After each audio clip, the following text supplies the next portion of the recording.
तो यारों कैसे हो आप लोग। उम्मीद करता हूँ आप लोग ठीक रहोगे। तो वीडियो स्टार्ट करने से पहले ही आपको बता दूं कि ये पूरा स्पॉइलर होने वाला है। तो जो लोगों ने ब्रह्मास्त्र नहीं देखा है तो जाओ देखो ना जी। तो देखो, जब मैं ब्रह्मास्त्र देखने गया था सिनेमा हॉल में, फर्स्ट डे गया था, पूरी ऑडी फुल थी और अभी भी फुल चल रहा है। और जब ऑडी फुल होती है तो लोग चिल्लाते हैं, मजा आता है देखने में। कहानी स्टार्ट होता है, पहले तो एक बैक स्टोरी सुनाई जाती है एनिमेशन के थ्रू कि हमें ब्रह्मास्त्र या बाकी सब अस्त्र कैसे मिले। ऋषि मुनियों ने तपस्या किया, उनको अस्त्र मिले, ब्रह्मास्त्र मिला और पीढ़ी दर पीढ़ी उन सब अस्त्रों का रक्षक बने और सभी को एक एक रक्षा करना था। ये बैक स्टोरी खत्म होते ही हमें दिखाया जाता है एसआरके को, जो कि इस मूवी में कैमियो कर रहे थे, और उनके पास होता है वानर अस्त्र, जो कि वो सीन बहुत अच्छा लगता है यार। वानर अस्त्र के साथ एसआरके काफी ज्यादा अच्छा लगता है। एसआरके के पास वानर अस्त्र तो है मगर उनके पास एक टुकड़ा भी है ब्रह्मास्त्र का। 3 टुकड़े हैं ब्रह्मास्त्र के, एक टुकड़ा एसआरके के पास था, जिनका नाम, मूवी में वो साइंटिस्ट रहते हैं जिनका नाम मोहन रहता है। उनसे ब्रह्मास्त्र का एक टुकड़ा छीनने के लिए मोनी रॉय और उसके 2 चेले आ जाते हैं। मोनी रॉय को भेजता है देव। अब देव तो आप लोग को पता चल गया होगा कि कौन है, मूवी अगर आप लोगों ने देखा रहेगा तो। मगर एक चीज है, वानर अस्त्र है एसआरके के पास, फिर भी वो मर सकता है या उसे चोट लग सकती है,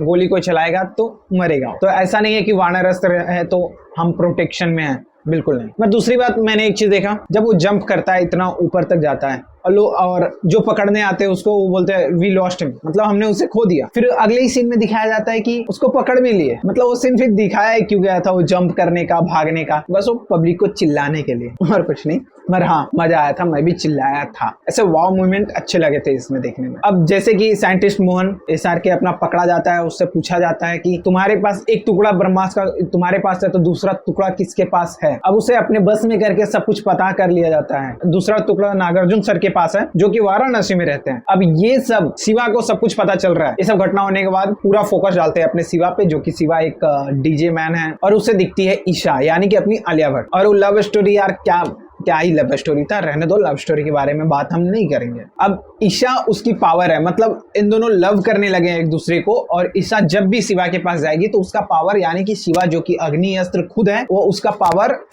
उभर के आता है, मतलब वो अपनी पावर को यूज करना सीखता है। ईशा उसके करीब रहती है तो। और दूसरी तरफ एसआरके का मर्डर हो जाता है। ये सब बात शिवा को सपने में पता चलता है, और शिवा जब सुबह उठता है और न्यूज़पेपर पे देखता है एसआरके यानी कि जो साइंटिस्ट है मोहन, वो मर चुका है, वो खुदकुशी किया है, तो उसको पता है कि ये खुदकुशी नहीं है, ये मर्डर है और कुछ तो हो रहा है इस दुनिया में। और अब दूसरा जिसका मर्डर होने वाला है वो नागार्जुन सर थे, जो कि वाराणसी में है, और अब उन्हें बचाने के लिए शिवा और ईशा निकल जाते हैं उसे बचाने के लिए। और वहां जाते हैं वाराणसी में तो सबसे पहले आता है गाना केसरिया वाला। गाना केसरिया वाला नहीं डालते तो शायद बचा लेते नागार्जुन सर को, मगर नहीं, गाना डालना था। पहले तो 2-3 मिनट गाना में वेस्ट कर दिया टाइम, और उसके बाद तब तक मोनी रॉय और उसके 2 विलन पहुंच जाते हैं साथ में उसे मारने के लिए, नागार्जुन सर को, और उनसे एक दूसरा टुकड़ा, ब्रह्मास्त्र का दूसरा टुकड़ा लेने के लिए, जो शिवा उन सबको सपने में देख रखा था। तो उन लोग को पहचान जाता है कि ये नहीं लोग है जो कि मर्डर करने वाले हैं। तो उन सबसे बचाने के लिए सबसे पहले नागार्जुन सर को ढूंढता है, उन सबको सब कुछ बातें बताता है। मगर वहां पे लड़ाई में नागार्जुन सर को एक गोली भी लग जाती है, नंदी अस्त्र यूज करते हुए भी। तो जैसे कि मैंने बताया कि किसी के पास कुछ भी अस्त्र हो, गोली वोली चलेगा, उन लोग को मारेंगे तो चोट लगेगा। वहां से उन लोग तो भाग निकलते हैं, मगर नागार्जुन सर की इसमें मृत्यु हो जाती है। अब नंदी अस्त्र और वानर अस्त्र दोनों विलन के पास है। शिवा और ईशा, जो जिसके पास एक टुकड़ा है ब्रह्मास्त्र का, इन लोग जा रहे हो आश्रम ताकि गुरु जी से मिल सके और उनको सब कुछ बातें बता दिया जाए। आश्रम तो पहुंच जाते हैं इन लोग जैसे तैसे करके। गुरु जी शिवा को देखते ही वो समझ जाते हैं कि देव जैसी इसके अंदर पावर है। देव भी अग्नि अस्त्र को पूरा कंट्रोल कर सकता था, वो अग्नि देव ही था। और आगे जाके कहानी में पता चलता है कि जो अमृता और देव थी, अमृता यानी कि ये जल परी और देव यानी कि अग्नि देव, ये दोनों के बीच में लव स्टोरी था, और यही दोनों शिवा के माँ बाप हैं। देव सबसे ज्यादा पावरफुल था, अग्नि को पूरी तरीके से कंट्रोल कर सकता था, मगर उसे और भी ज्यादा पावरफुल होना था, और अब उसे चाहिए था ब्रह्मास्त्र, ब्रह्मास्त्र हासिल करना चाहता था। ये काम अमृता ने किया उसे रोकने का। अब वो दोनों के बीच में लव था, अमृता ने उसे रोक लिया, क्योंकि हो सकता है देव उस टाइम पे कमजोर पड़ गया होगा अमृता से लड़ाई करते टाइम, क्योंकि प्यार जो करता था अमृता से, और अमृता ने देव को ऑलमोस्ट मार दिया गया था, इस तरीके से दिखाया गया, पर वो मरा नहीं था, वो कैद हो गया था। ब्रह्मास्त्र को 3 टुकड़े में अमृता ने बांट दिया था, तीनों टुकड़ों को एक एक रक्षकों को दे दिया गया था ताकि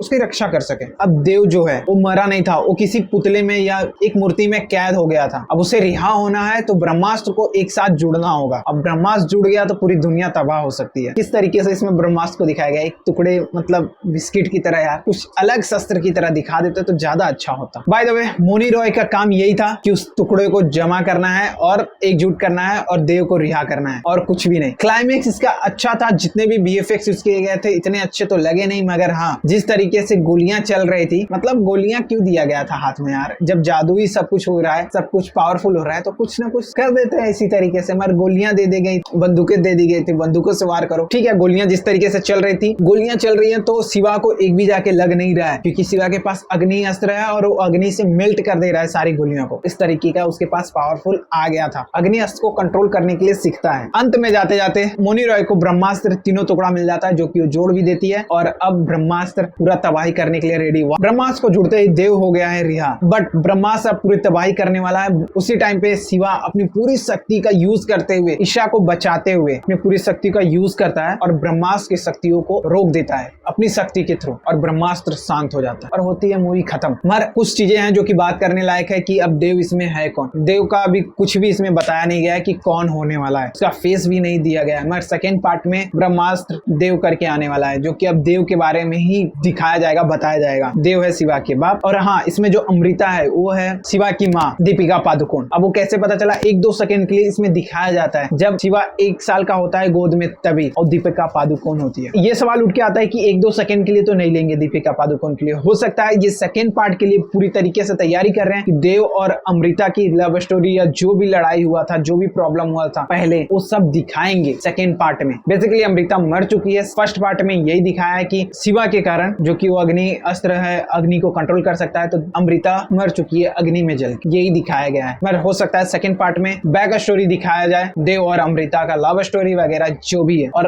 अमृता ने किस तरीके से देव को कैद किया था और किस तरीके से ब्रह्मास्त्र के 3 टुकड़े किए, ये सब दिखाया जाएगा। अब देव कौन होने वाला है, रणवीर सिंह। मतलब ऐसा बॉडी से तो कुछ भी बोल सकते हैं कि ये हो सकता है, वो हो सकता है, मगर कौन होगा अभी कुछ भी ऐसा कंफर्म नहीं कर सकते। मगर अगर रणवीर सिंह हुआ तो रणवीर सिंह और दीपिका पादुकोण, देखते हैं कि कौन होने वाला है देव। मगर दीपिका पादुकोण दिखेगी, सेकंड पार्ट में दिखेगी। तो ये है पूरा स्पॉइलर रिव्यू। अब इसमें क्या अच्छी बातें हैं, देखो अच्छी बातें तो इसमें बहुत कुछ है, नेगेटिव बातें यही है कि VFX थोड़ा सा अच्छे तरीके से यूज करते तो अच्छा लगता। वो जो आग जल रहा है उसमें पिंक टाइप का आ रहा है, नहीं आना चाहिए था। वो VFX इतने ज्यादा यूज किए गए हैं कि हर एक चीज नकली टाइप का लगने लगता है। मगर हाँ बेसिकली एक रीमेक नहीं है ये मूवी, इसका पॉजिटिव पॉइंट यही है, इतने बड़े बजट का यूज किया गया, एक फ्रेश कहानी मुझे देखने को मिला। ऐसा कहीं नहीं लगा कि हाँ ये रीमेक है या रीमेक हो सकता है, या ऐसा नहीं, फ्रेश है, मजा आया देखने में, नए स्टोरी के साथ। VFX वाला देखने को मिला, VFX अच्छा नहीं था तो क्या हुआ, बॉलीवुड में देखने को मिला, यही बड़ी बात है। हम सपोर्ट करेंगे तो आगे जाके अच्छा हो जाएगा ना, ठीक है ना। लव स्टोरी अच्छा नहीं लगा, ठीक है, कुछ चीजें थी, वाव मोमेंट इसमें डाला तो गया है, जहां जहां पे वाव मोमेंट है कि चिल्ला सकते हैं वहां पे अच्छा सा है, चिल्लाने का भरपूर मौका मिलेगा इसमें, जो कि मैं भी अच्छा खासा एंजॉय किया था मूवी देखते टाइम। पर हाँ इसका 3D को लेकर थोड़ा सा ऐसा है, जो कि मैंने फर्स्ट रिव्यू में बोला भी नहीं था। 3D देखते टाइम मेरे को जब भी VFX यूज हो रहा है तब तो 3D टाइप का लग रहा है, वो भी इतना भी 3D नहीं लग रहा है कि वो माय गॉड। बट जब भी ऐसा कुछ भी VFX नहीं है तो सब कुछ 2D जैसा ही लग रहा था। चश्मा जब उतार रहा हूं तो सब कुछ ब्लर दिख रहा है, मैं जब चश्मा पहन रहा हूं तो ऑलमोस्ट 2D टाइप का ही लग रहा था, 3D टाइप का नहीं लग रहा था। जैसे कि आप 3D मूवी कोई देखने जाते हो और एक एड आता है ना वो फू करने वाला अक्षय कुमार का, तो वो भी एक ब्लर टाइप का दिखा देते हैं, और अगर आप चश्मा पहनते हो तो 3D में नहीं दिखता, वो 2D में ही दिखता है, बस ब्लर कर देते हैं। तो उसी टाइप का था ये, कहीं कहीं मेरा एक्सपीरियंस यही था, मैं गौर कर रहा था 2D ही दिख रहा है, 3D नहीं दिख रहा है। भले ही चश्मा उतार दोगे तो ब्लर दिखेगा, बट चश्मा पहनने के बाद 2D दिख रहा था। ये मेरा थोड़ा सा एक प्रॉब्लम था। जैसे कि 3D में क्या होता है, 3D में पता चलता है कि आदमी आगे खड़ा है और पीछे आदमी खड़ा है, उसका गैप भी पता चलता है 3D में कि कितना दूर खड़े हैं उन लोग। हमारी 2D में ये नहीं पता चलता, और ऐसा दिख रहा था मेरे। 3D में थोड़ा प्रॉब्लम है। मैं उम्मीद करूंगा आप लोगों ने ये मूवी देखा रहेगा, तभी ये वीडियोस देखा रहेगा। और इतने लंबा वीडियोस आप लोग कहां से देखोगे, बेसिकली मेरे वीडियोस तो 1 मिनट के ऊपर लोग देख ले, वही बड़ी बात है। वीडियो को लाइक एंड चैनल को सब्सक्राइब कर लेना, कमेंट में बताना अगर आप लोगों ने इस मूवी को देखा है तो क्या अच्छा लगा, क्या बुरा लगा।